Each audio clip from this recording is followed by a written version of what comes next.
In the name of God, the Almighty, the Merciful. Does man reckon we cannot gather his bones? Rather, we are powerful over fashioning his fingertips. And says man, when I am dead, will I be brought out alive? Does not man remember that we created him from before, and he was nothing?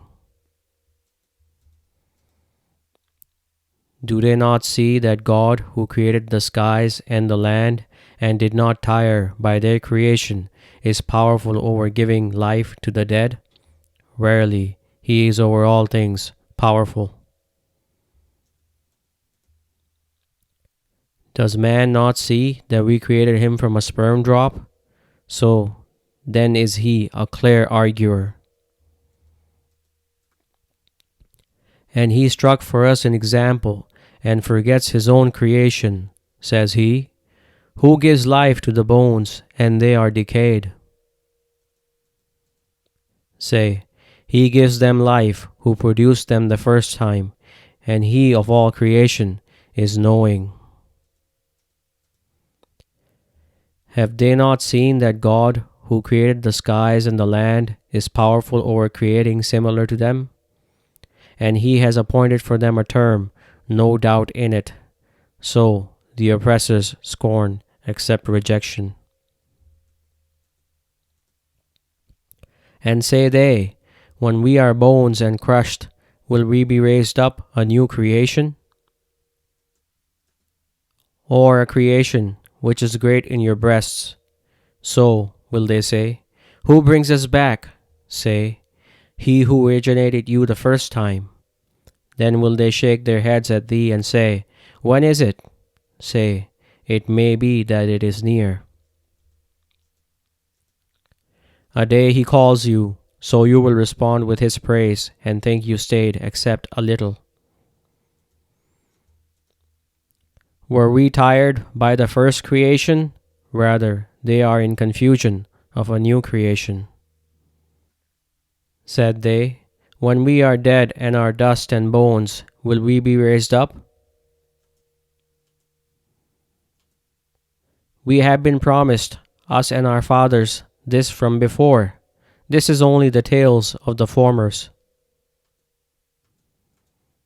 And say they, when is this promise, if you be truthful? If those who reject knew when they are unable to restrain the fire from their faces and from their backs, and they are not helped. Rather, it comes to them unexpectedly, bewildering them, they unable to repel it, and they are not respited. And those who reject said, when we are dust, and our fathers, are we to be brought out? We have been promised this, us and our fathers, from before. This is only the tales of the formers. Say, journey in the land, observe how the end was of the criminals.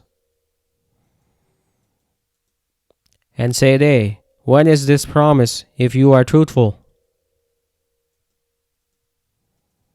Say, it may be that right behind you is some of what you are urging to hasten.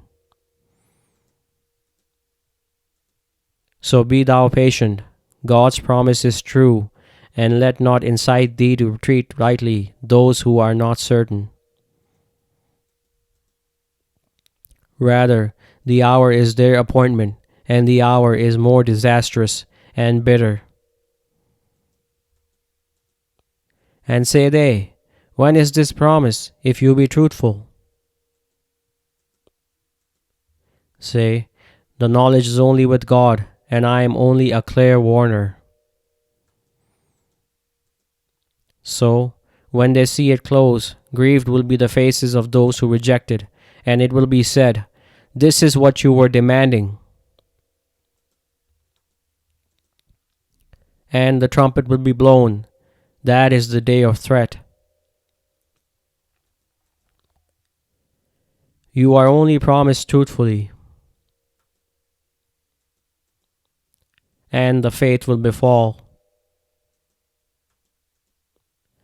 So woe to those who reject from their day which they are promised.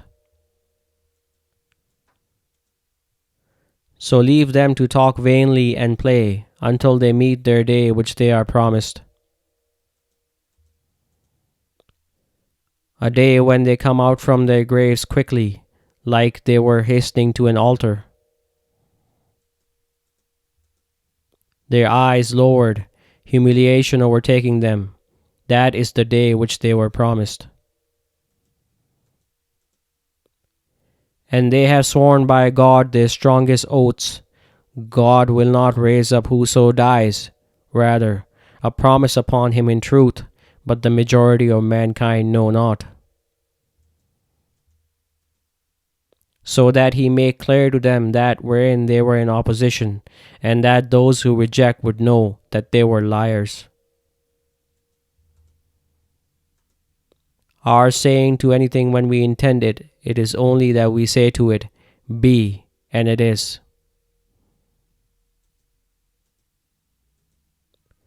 We have warned you of a near punishment, a day when man observes what his hands have forwarded, and the rejecter says, "Oh, would that I was dust."